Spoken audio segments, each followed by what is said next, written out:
parents never stopped him from calling me that. In fact, when I went to them crying about it, they just said that he was right because they never wanted another kid. So, after high school I moved out, went to college purely on scholarships and grants, and now I'm living a really good life. The best part? I'm engaged to my beautiful fiancé and I can't wait to marry her in April. She wanted a spring wedding and what my bride-to-be wants, my bride-to-be gets. Well, the problem started last Saturday when my parents called me over to their house to talk about something. They were very cryptic about it and refused to tell me what it was over the phone. When I got there, my older brother was there too, so I knew this wasn't going to be good.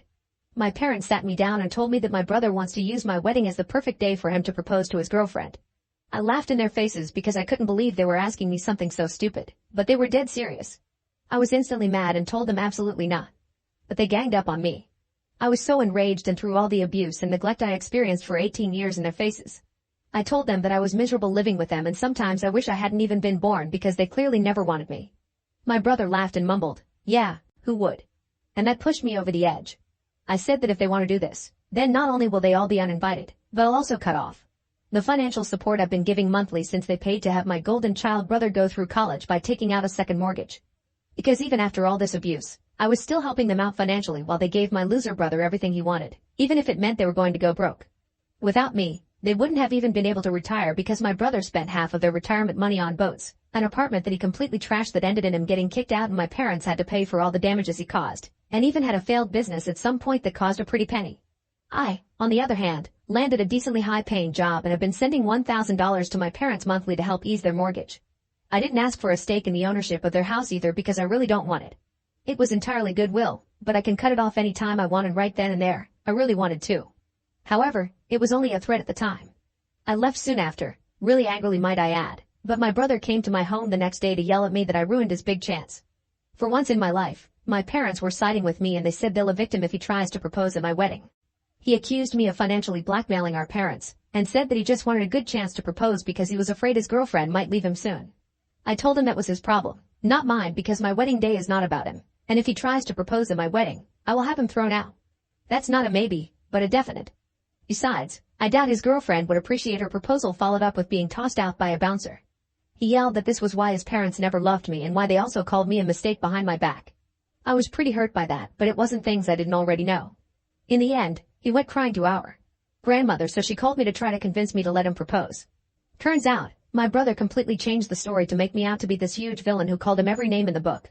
Even after I told her the real story, she still sided with him. That just goes to show how deep his golden child syndrome goes. She tried to hold her ground, but the verbal backlash I ended up giving her left her crying. That got back to my parents, who were pissed at me for taking things so far. But I told them I only went that far because I had to when they were all trying to get me to let my brother use my wedding as a springboard for a proposal. They ended up agreeing with me, but still stated they feel like I'm crass. My brother showed up at my home again to scream at me that I'm an a-hole, and I hope I'm happy with myself for not allowing him the opportunity. As for my fiancée, she knows what my brother is trying to do and she's very angry about it. She's almost ready to have him uninvited if he pursues this any further. Normally I have a very mild temper. But when it comes to certain people like my brother, parents and grandmother, I can easily get short with them because of all the past favoritism. My grandmother especially. She always sided with my brother and believed his lies no matter what he did. She's the biggest reason my parents favored my brother too. Anyway, I ended up speaking with my brother again and threatened to tell his girlfriend if he was still intending to propose at my wedding without permission. He took it poorly and called me an awful person, so I pointed out that my wedding isn't about him. Our parents were there for this, and they backed me up. I think my brother did a double take when they did that. My dad pointed out that he'd raised my brother wrong, and that was on him. So, from now on my brother was to show them real respect and they wanted to get an official lease drawn up for him to pay proper rent and utilities because my brother was living with them for free. If he chooses not to pay, he can move out and I'll rent his room to someone else. My brother turned to our mom for help, but she just agreed with dad. He looked like he was having a conniption and then left the house.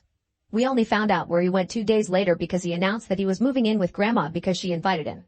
Our parents basically told him that if he wants to live with her, then to go ahead. My brother responded to this by saying we all hate him for just wanting to propose to his girlfriend.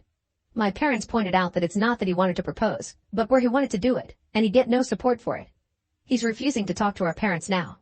My grandmother did call me again, but I told her he wasn't proposing at my wedding so he can get it or not come, and the same goes for her. I ended up calling her out on her favoritism towards my brother since we were kids, which she tried to deny at first, but couldn't keep doing because of how much I'd pointed out. She ended up crying again while I told her that if she keeps trying to insist on this, then she won't be coming to my wedding. She begged me not to rescind her invitation, but still said she doesn't understand why I couldn't let my brother have his way before ending the call. My fiancé is fully ready to remove my brother and grandmother from the wedding. My mom called me the other day to tell me she spoke with